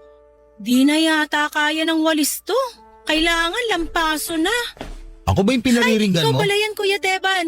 The one and only. Bakit? May iba ka pa bang inaasahan darating? Siguro may bisita ka, no? Maliligaw mo ba? Aminin mo na! Wala akong bisita at mas lalong wala akong manliligaw. Saan mo ba napulot yung mga pinagsasasabi mo? Wala ka na ron. Tabi nga dyan. Nakaharang kay daraan ako. Sandali! Di mo ba huhubarin yung tsinelas mo? Eh maputik pa yata yan. Maputik talaga kasi umulan kanina kaya nga basa ang kalsada. Ay, bakit di mo iniwan sa labas yung tsinelas mo? Bakit kailangan mo pang ipasok dito sa loob? Eh, kita mo na ngang nagwawalis ako. Oo, nakita ko nga kaya ako nga pinasok eh. Saka hugas ako yung tsinelas ko sa banyo kaya pinasok ko na. Bakit ba kasi napaka-reklamador mo? Mahirap ba maglinis sa sahig? Hindi naman, di ba? Hindi, pero mahirap kapag paulit-ulit maglinis ng sahig na nalinisan mo na. Palibasa, hindi ikaw yung naglilinis. Bubulong-bulong ka pa dyan eh, narinig ko naman. Saka bakit ka nagre-reklamo eh, nakikitira ka lang dito? Kayo ng anak mo yung sampid sa pamilya namin. Kaya dapat lang napaghirapan mo yung mga pinapakain namin sa inyo. Ang lakas nyo pa naman kumain. Lalo na yung anak mo. Biruin mo, ilang taon pa lang yun. Pero parang 2 bata na kung kumain. Grabe ka naman magsalita, kuya. Grabe na ba pagsasabi ng totoo? Yun na nga eh. Hindi, pero ang malala, imbento ka sa malakas kumain eh. Halos hindi nyo na nga kami tira ng pagkain sa tuwing kumakain kayo eh. Hindi na sana ako magsasalita, pero dumadalas na kasi. Ako pa naman yung nagluluto ng ulam at nagsasaing ng kanin nyo tapos hindi nyo man lang kami maalok kumain. Ang malala, inuubusan nyo pa talaga kami ng anak ko. Siguro kung ako kakayanin ko, pero hindi kaya ng anak ko yung magutom. Problema ba yun? Eh di magsaing ka na lang ulit pag naubusan namin kayo. Buti sana kung ganun lang kadali. Madali lang naman talaga magsaing, di ba? Sabi mo nga, ikaw nagsasaing para sa amin. Madali lang nga kung hindi nagagalit at nanunumbat si nanay. Kasi nauubos daw yung bigas nyo. Yun lang. Wala na tayong magagawa doon. Bakit ba kasi ganyan kayo sa amin ng anak ko? Parang di nyo kaano-ano yung bata, kadugo nyo naman siya, di ba? Sinabi ba namin hindi? Saka bakit nanunumbat ka dyan? Kung inis ka sa nanay ko kasi sa dami niyang ebas pag magsasaing kayo, huwag mo ko'y damay dyan. Hindi ako naiinis sa nanay mo. Nasasaktan lang ako bilang magulang. Saka paanong hindi ka madadamay, nakikita ko rin kung paano mo tratuhin yung anak ko. Baka nakakalimutan mo na anak siya ng kapatid mo. Pamangkin mo pa rin siya. Anong gusto mong gawin ko? Magpatatay sa anak mo kasi pamangkin ko. Ganun ba yon? Hindi ko naman yun sinabi. Hindi raw pero yung di tinutumbok ng mga sinabi mo, no? Hoy, para sa kalaman mo, pagod na ako sa kakaalaga sa mga anak ko. Tapos dadagdagan mo pa yung responsibilidad ko? Saka kahit anak yan ng kapatid ko at pamangkin ko pa, wala pa rin talaga akong amor sa batang yan. Huwag mo na rin tanungin kung bakit kasi hindi ko rin alam ang sagot. Linisin mo na lang to, Seg. Lampasuin mo. Hindi ako yung pinagdidiskita mo. Para kang tanga. Papadudot, hindi lang nanay ng dati kong kinakasama ang nakatira sa bahay na yon. Nandun din ang pamilya ng Kuya Teban niya na nuknukan ng yabang. Kung ilalarawan ko ang kuya niya ay una ko kaagad masasabi ang ugali nitong hambog at mahangin. Kahit nung unang beses pa lamang na nakilala ko ito hanggang noong mga panahong yon, ay hindi nagbago ang pag-uugali at paraan ng pagsasalita nito. May pagkatamad din po ito kaya nga siya ang naiiwan sa bahay para bantayan ng mga anak nila ng asawa niya na buti na lamang at kasundo ko ng mga panahong yon. Nung iniwan kami ng dati kong kinakasama sa poder ng nanay niya ay walang-wala ako kaya hindi kami makaalis. As in, said ang bulsa ko. Totoo na umaasa pa rin kami sa kanila lalo na sa pagkain ng mga panahong yon. Kaya nga ang ginawa ko na lamang ay ginawa ko ang makakaya ko upang pakisamahan sila ng maayos. Bali nagsilbi nila akong katulong sa pamamahay nila at ako ang gumagawa ng lahat ng klase ng paglilinis kapag tulog ang aking anak. Barangay Love Stories. Barangay Love Stories. Papadudot, bukod sa paglilinis ng lahat ng sulok ng bahay ng pamilya ng dati kong kinakasama, ay ako rin ang nakatokang maglaba ng mga labahan nila. Minsan inuutusan din nila akong mamalengke at magluto ng pagkain para naman daw may silbi ang pagtira namin ng libre ng aking anak sa kanila. Alam ko naman na dapat kong gawin ang bagay na yon para may ambag naman kami sa pamamahay nila. Kaso minsan ay hindi ko mapigilang magdamdam. Dahil mukhang hindi na pamilya ang trato nila sa amin. Lalo na sa anak ko na kung tutuusin ay kadugo naman nila. May mga pagkakataon kasi na kapag may pasalubong ang nanay ng dati kong kinakasama sa mga apo niya ay palaging hindi nabibigyan ng anak ko. Bilang magulang, natural na masaktan ako at magtampo. Kung ako kaya o kung kaya ko na hindi kumain habang sila ay masayang nagkakainan ay wag naman nilang gawin yon. Maging sa anak ko. Sa kabila ng lahat ay nirespeto ko pa rin ang pamilya ng dati kong kinakasama. Kahit na hindi nila maibalik sa akin na respetuhin din nila, papadudot.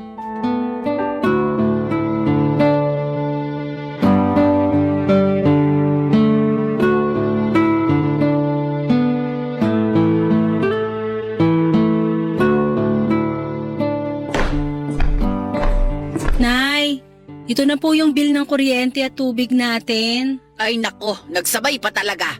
Akin na nga at nang matignan. Ito po, oh.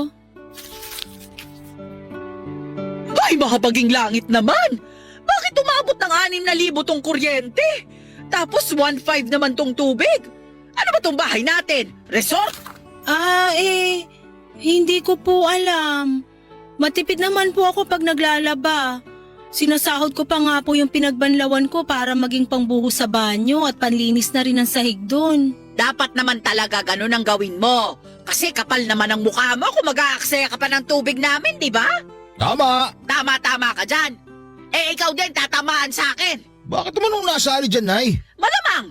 Eh, kayo ng mga anak mo yung panay gamit ng aircon natin. Maghapon, magdamag nyo nga kung buksan dun sa kwarto nyo. Kaya tignan mo, lumobo tuloy yung bill natin sa kuryente. Grabe naman po kayo, gumagamit din naman kayo ng aircon, di ba? Oo nga, pero hindi kagaya ng paggamit ninyo na maghapon at magdamag. Nakikinig ka ba? Maghapon at magdamag yung sinabi ko. Para ka namang ano dyan eh. Nandiyan na yan eh. Ano pa bang magagawa natin kung hindi bayaran na lang, di ba? Kesa magtalo-talo lang tayo rito, kesa manumbat lang kayo, eh pare-pareho lang naman di tayo nakatira sa pamamahay na to. Saka summer ngayon, natural mainit. Alam nga namang hindi namin buksan ng anak ko yung aircon eh, di na heat stroke kami. Gusto nyo ba yon? Siyempre hindi. Mas malaking gastos yun. Sige kayo. Kinonsensya mo pa talaga akong tukmol ka? Nagsasabi lang po ako ng totoo. O siya sige.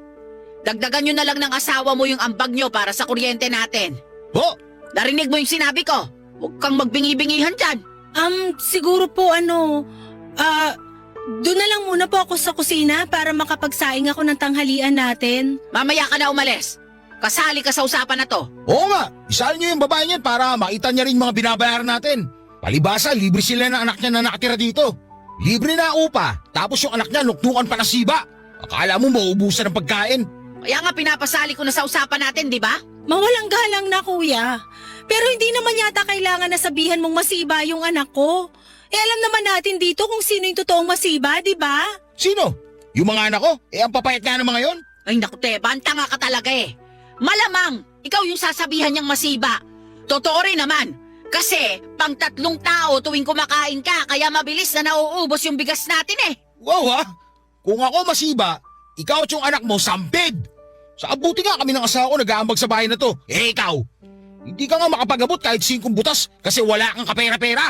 Alam mo, tama yung anak ko eh. Dapat siguro maghanap ka na ng trabaho para naman makapag-ambag ka na rin sa amin dito sa bahay. Baka akala mo yata, biru-biruan lang ang pagtira nyo rito ng anak mo, no? O yan, nakita mo na kung gaano kalaki yung mga bayarin natin buwan-buwan. Kukulangin na ang budget natin. Kung lahat yan kukunin sa pensyon ng asawa ko, pagkain pa nga lang natin kulang na. Kung ako sa'yo, Hedy, maghanap ka na ng mapapasukan. Magkusa ka. Hindi yung gusto pa talaga na inuutusan. Papa Dudut, hindi ko na talaga kaya ang ugali ng mag-ina. Lalo na yung kuya ng dati kong kinakasama na akala mo ay babae kong umasta. Daig niya pa yung asawa niya na sobrang taklesa na akala mo ay palaging nalalamangan sa buhay. Gatungan pa ng nanay niya na ni minsan ay hindi nakita ang mga mabubuti at tama kong ginawa. Puro na lamang pangit ang nasisilip kaya yun din ang lumalabas sa kanyang bibig. Sa totoo lang, grabe na stress ko sa sitwasyon namin ng aking anak sa poder nila. Wala akong kapayapaan ng isipan. Araw-araw natatakot akong magkamali at mapagalitan. Akala mo kasi kung sino silang makapangyarihan kung umasta at manalita. Kaya nga pagkatapos ng pangyayaring yon, kung saan ay pinagtulungan nila akong mag-ina, ay naglakas loob na akong maghanap ng trabahong mapapasukan. Swerte naman dahil nakabalik ako sa dating factory na pinasukan ko bilang sorter. At kahit na hindi kalakihan ang kita ay ayos na rin po yun dahil nagkakapera na ako. Noong nalaman ng nanay ng dati kong kinakasama na meron na akong trabaho ay natuwa naman siya at nagpasaring na sa wakas meron na raw akong maiaambag na pera sa kanya. Kaya para magtuloy-tuloy ang pagtatrabaho ko ay nagboluntaryo siyang bantayan at tingnan ng aking anak. Kaso, makalipas lamang ang 1 buwan at kalahati ay mayroong nangyari, Papa Dudut.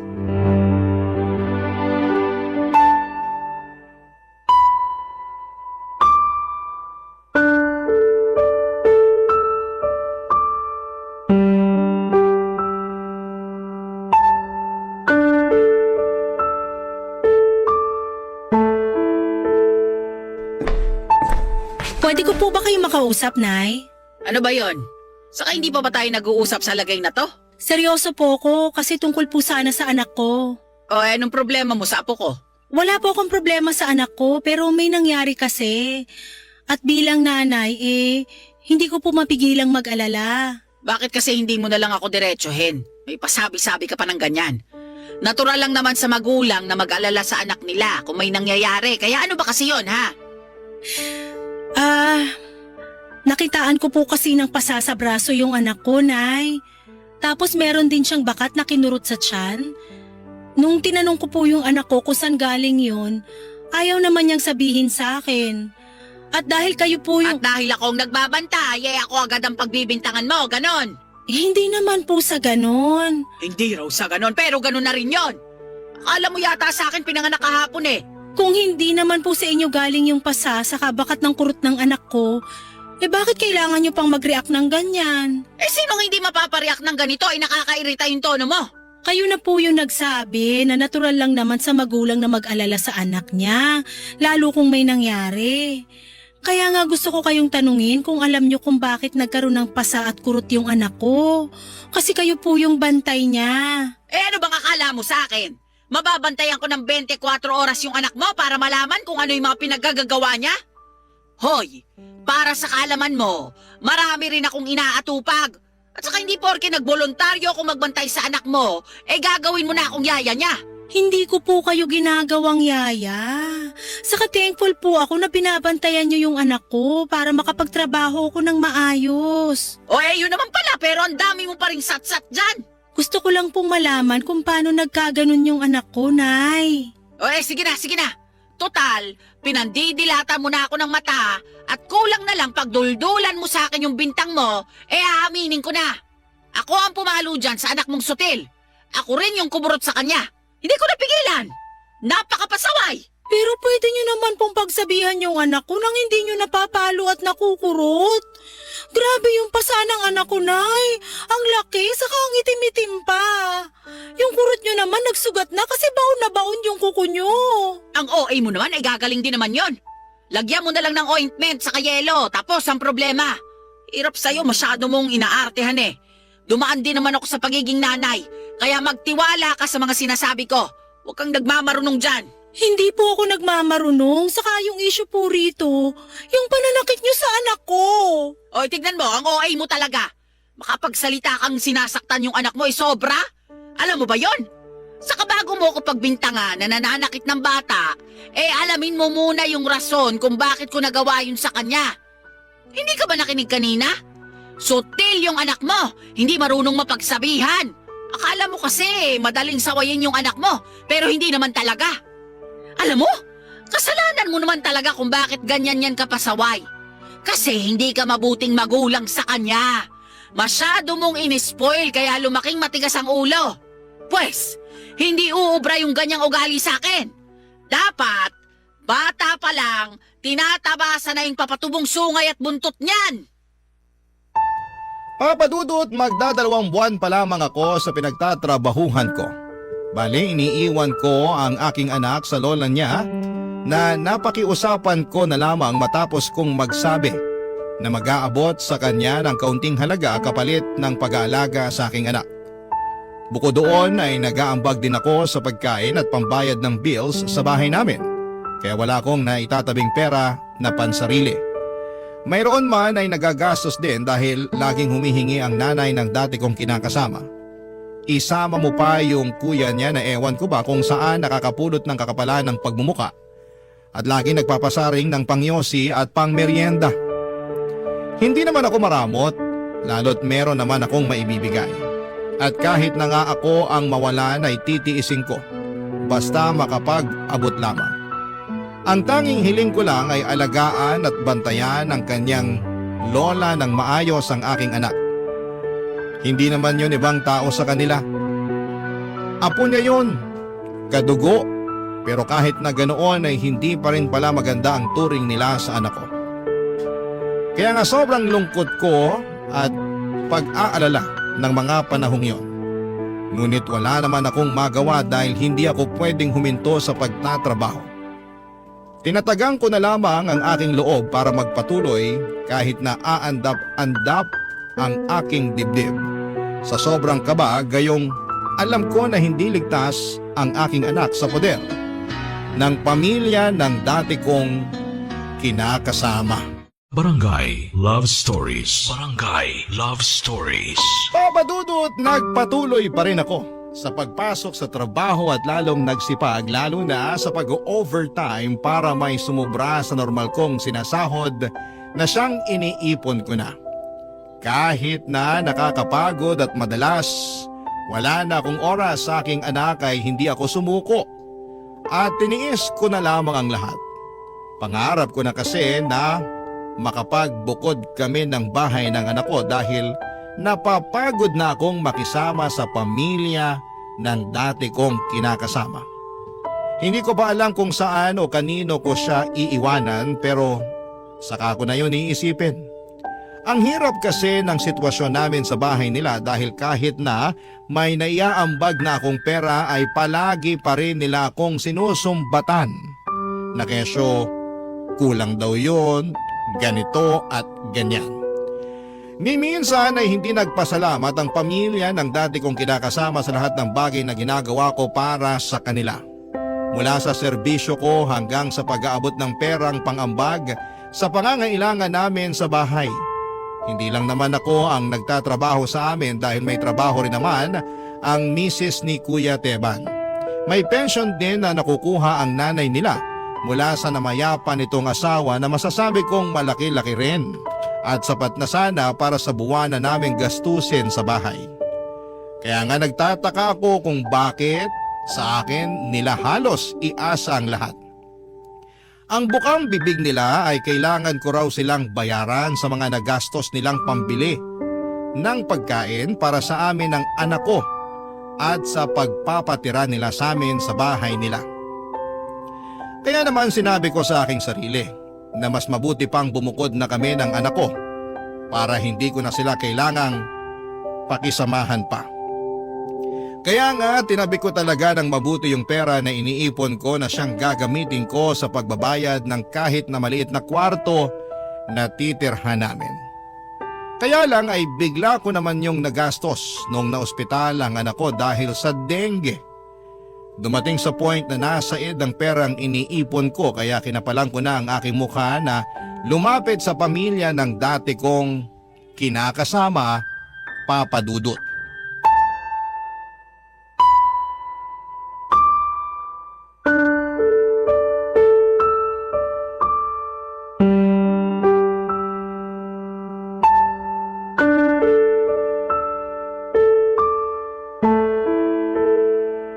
Nay, Kuya Teban, kakapalan ko na po yung mukha ko. Baka Makapal naman talaga ang mukha mo. Ano pa bang bago doon? Hindi ko alam kung medyante ka rin pala, Nay. Manahimik ka nga dyan, Teban. Sasampaling kita eh. Ito naman, napakasungit. O ano ba kasing problema mo, Hedy? Ba't yung itsura mo parang galing kang digmaan? Gulo-gulo pa yung buhok mo, pawis na pawis ka pa. Tapos ang baho mo pa, amoy araw ka. pasensya na po, pero nagmamadali kasi kung makauwi dito sa atin. Bakit ka ba kasi nagmamadali? Para humingi ng tulong sa inyo kasi hanggang ngayon nasa ospital pa rin po yung anak ko. Ha? O akala ko ba palabas na kayo? Bakit nandun pa rin kayo hanggang ngayon? Ayun nga po, Nay. Akala ko rin makakalabas na ngayong araw yung anak ko eh. Pero hindi pa siya pinayagan ng doktor kasi mahina pa siya. Tapos na-discover nila na meron daw siyang pulmonya kaya pinag-e-extend pa siya sa ospital para daw matutukan. Nako, sigurado ka ba dyan? Kasi minsan para-paraan lang yung mga doktor na yan para tumagal pa yung mga pasyente sa ospital nila. Kapag kasi mas matagal kang nandun, mas marami silang pera mahihita sa'yo. Oo. Ganyan yung nangyari sa asawa ng kumari ko. Sinabi na may ganitong sakit daw, kaya yung kumari ko naman, pumayag na hindi muna lumabas doon ang asawa niya. Hanggang sa umabot ng ilang linggo. Ayun, lumobo ng milyones yung utang. Problemado nga ngayon. Pati sa akin na hindi naman niya ka-close, nangungutang. Yabang-yabang din kasi lalo nung malakas pa yung asawa. Akala mo kung sino, ngayon, kinarma. Pero iba po itong sa anak ko. Kasi may x-ray naman siya at lumabas doon na may pulmonya siya. Hindi na po nawala ng ubod-sipon yung anak ko kaya mas delikado kung lalabas siya sa ospital. Kaya nga po lumalapit ako sa inyo ngayon para humingi ng tulong. Kahit konting pera lang po panggastos namin ng anak ko kasi said na po talaga yung ipon ko. Wala na nga akong pamasahe pa uwi rito kaya naglakad na lang ako kahit natirik ang araw. Ganun ba? Opo, pasensya na po kayo. Wala lang talaga akong malalapitang iba. Kaso walang-wala rin akong pera ngayon. Nagastos ko sa ibang bagay. Kaya, pasensyahan na lang. O ikaw ba, Teban? Baka naman may maipapahiram ka dyan kay Hedy. Nako, ako pa talaga tinanong nyo, Nay. Alam nyo namang wala akong sariling pera, di ba? Misis ko nag-awak ng lahat. Minsan lang madaanan ng pera tong palad ko. O wala rin daw, Hedy. Please, Nay. Alam kong may natatabi pa kayo dyan. Pahiramin niyo na po ako kasi para naman sapo niyo yun eh. Ang kulit mo naman, sinabi ngang wala, di ba? Ikaw, kuya. Alam kong may pera ka dyan kasi lagi mo ngang binibida sa akin na mas mapera ka kaysa sa akin, di ba? Patunayan mo yun. Pahiramin mo ako. Gagamitin ko lang para sa pamangkin mo. Anak naman ng teteng, oh. Sinabi ko na nga minsan lang masayar ng pera yung palad ko, di ba? Ibig sabihin, wala talaga akong pera. Naniwala ka naman dito sa anak kong nuknukan talaga ng yabang simula pinanganak. Hirap sa'yo, masyado kang uto-uto. Nakikiusap po ako. Pahiramin niyo na po ako. Para lang po sa anak ko. Sige na po. Tulungan niyo na po ako. Ay kahit umiyak ka pa dyan ng dugo, wala talaga kaming maitutulong. Malas mo! Wrong timing ang pagkakasakit ng anak mo. Buti pa, imbis na sayangin mo yung luha mo kakayak dyan, gumawa ka na lang ng paraan para magkapera. Kung gusto mo, magnakaw ka. Easy money yun. Huwag ka nga na pauhuli kung ayaw mo bumagsak sa bilangguan.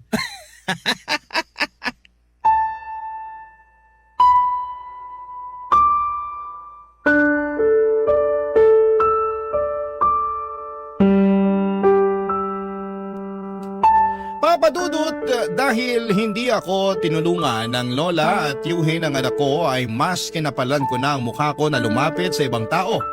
Partikular na sa aking mga katrabaho. Umiyak ako sa harapan nila at nagsabi ng sama ng loob ko sa pamilya ng dati kong kinakasama.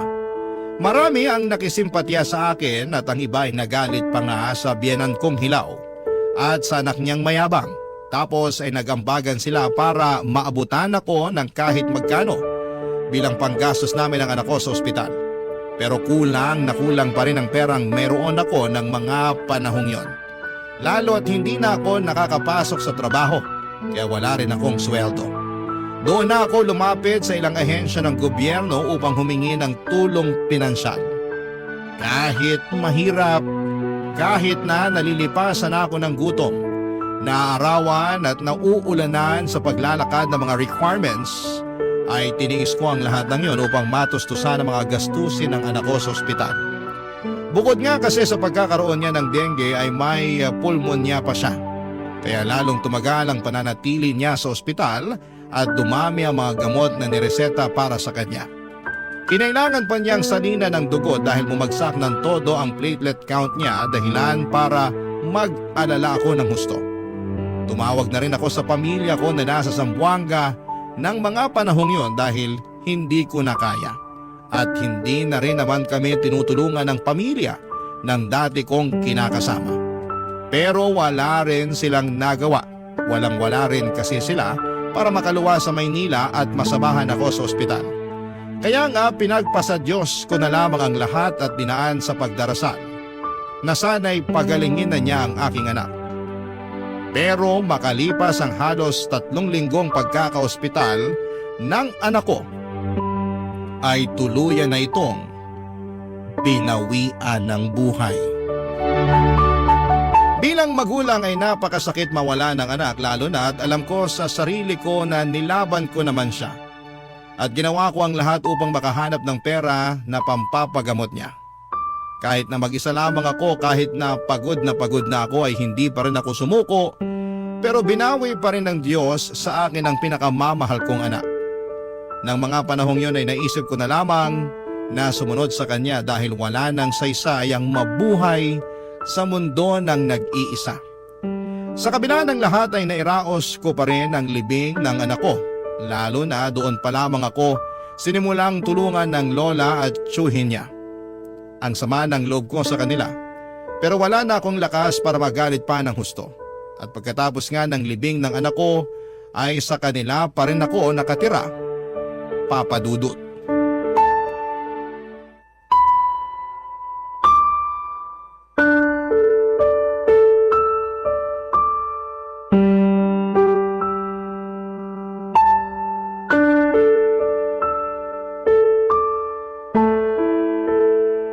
Nagsabi na ba sa'yo yung kapatid mo?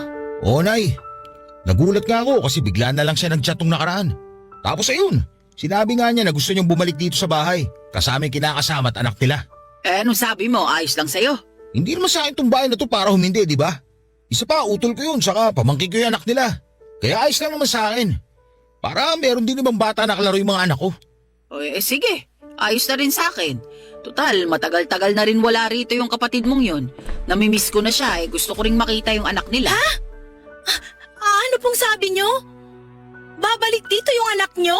Oh, kanina ka pa ba dyan? Halos kakarating ko lang po pero narinig ko pa rin ng malinaw yung pinag-uusapan nyo. Ay kahit kailan talaga napaka-chismosa mo. Yan yun, Nanay. Saka para alam din naman niya yung nangyayari sa pamilya natin, di ba? Oo, totoo na uuwi rito yung utol ko kasama yung kinakasama at anak nila. Bakit? May problema ka ba doon?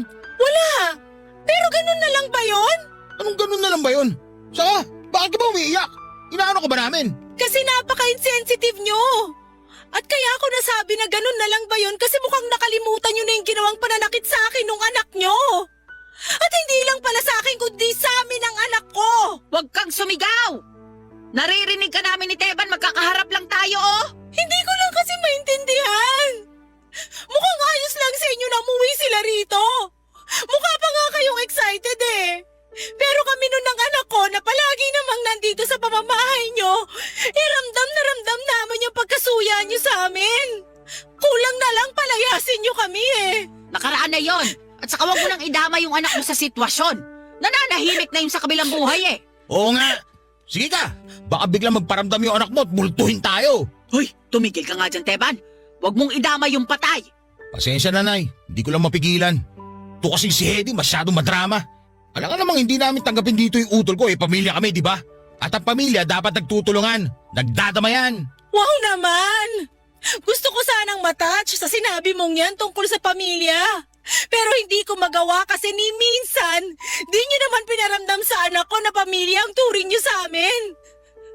Okay lang sana kung sa akin kasi di naman talaga tayo magkaano-ano. Pero sana kahit man lang sa anak ko dahil kadugo nyo naman siya. Simula nung nagkasakit yung anak ko at na ospital, ni minsan hindi nyo siya binisita sa ospital. Di nga rin kayo nangamusta sa kanya eh. Hindi rin kayo tumulong kahit konti. Lalo na nung nangihiram ako ng pera sa inyo. Hindi naman ako humiling ng malaki, saka nangako naman ako na babayaran ko kayo, di ba? Kilala niyo ako na may isang salita. Pero kahit na ganon, hindi niyo pa rin ako tinulungan. Alam ko na may papahiram kayo sa akin dahil nakikita ko na may pinansusugal kayo, Nay. Tapos ikaw, Kuya, pinangiinom mo lang din naman yung pera mo na bigay sa'yo ng asawa mo. Pwede ba? Huwag mong isumbat sa amin kung paano namin gastusin ang pera namin. Pera mo ba yon? Hindi naman, di ba? Oo nga. Masyado kang epal. Hindi ko sinusumbat sa inyo. Pero nakakasama lang kasi ng loob, lalo sinadya nyo talaga akong hindi tulungan at pagdamutan dahil lang ayaw nyo sa amin ng anak ko. Tapos ngayon pababalikin nyo lang ng ganong kadali sa bahay niya yung tatay niya na nang-iwan na nagpabaya sa amin. Sa bagay, pamilya niyo siya eh. At kahit gaano pa kasama yung ginawa niya, mas matimbang pa rin sa inyo yung relasyon niyo sa kanya kesa sa amin ang anak ko.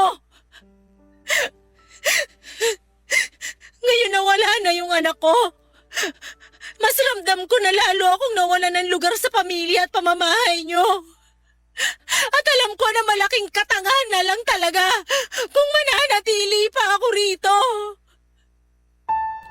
Papadudot yun na nga ang naging go signal ko upang tuluyan ang umalis sa poder ng nanay ng dati kong kinakasama. Kahit na walang-wala ako noon, litong-lito sa buhay at hindi alam kung saan pupunta, ay nag-alsa balutan pa rin ako upang tuluyan ang makalayo sa bahay nila. Sobrang sama ng loob ko at sobra akong durog na durog ng mga panahong yon. Sa totoo lang ay gusto ko na lamang magpasagasa sa truck. Nang sa ganoon ay sumunod na rin ako sa aking anak. Buti na lamang at naging mabait pa rin sa akin ang langit dahil tinulungan ako ng mga katrabaho ko. May isa sa kanila na nagpatuloy sa akin sa inuupahan niya hanggang sa makabuelo lamang ako. Nagbalik trabaho na rin po ako at inipon ang aking sweldo upang makapagbukod ng tirahan. Siyempre, nahihiya rin naman ako sa kanya at hanggat maaari ay ayaw kong abusuhin ang kabaitan niya. Inabala ko na lamang ang aking sarili para hindi ako masyadong dalawin ng lungkot sa tuwing naaalala ko ang namayapa kong anak. Hindi nagtagal. Pagsapit nitong 2025 ay nabigyan ako ng oportunidad para makapag-abroad. Tsansa na sinamantala ko na at hindi pinalagpas. Sa kasalukuyan ay masaya naman ako rito kahit na malayo sa aking pamilya.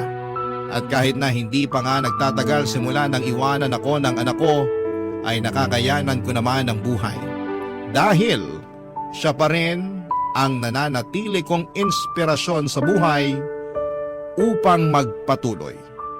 Kung tatanungin ninyo ako kung may balita ako sa pamilya ng dati kong kinakasama, ay sasabihin kong meron. Neto kasing June lang ay chinat ako ni Kuya Teban para humingi ng tulong pinansyal sa akin matapos ma-stroke ng nanay niya. Malamang ay nabalitaan nila na nag-abroad ako pero hindi ko siya nireplyan dahil wala rin namang dahilan.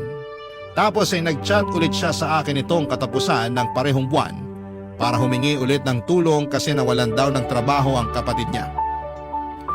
Dati kong kinakasama at tatay ng namayapa naming anak yon. Matapos daw nitong magkasakit sa bato ay kailangan daw na magdialysis na. Kinapalan na lang daw talaga nila ang mukha nila na lumapit sa akin. Sa totoo lang kahit na wala na ako sa poder nila ay puro pa rin problema ang dala nila sa buhay ko.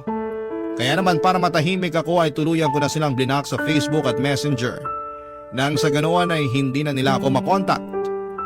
Alam ko na kasi na pahalagahan ang sarili ko at kasama na doon ang hindi ko pakikialam sa problema nila. Maraming salamat po Papa Dudut sa kaling mapili po ninyong i-ere ang sulat ko. Hanggang dito na lamang and God bless sa inyong programa sa Barangay Love Stories. Ang inyong forever kapuso at kabarangay, Heavy. Anong say mo sa Barangay Love Stories na ito? Magkwentuhan natin sa comment section yan.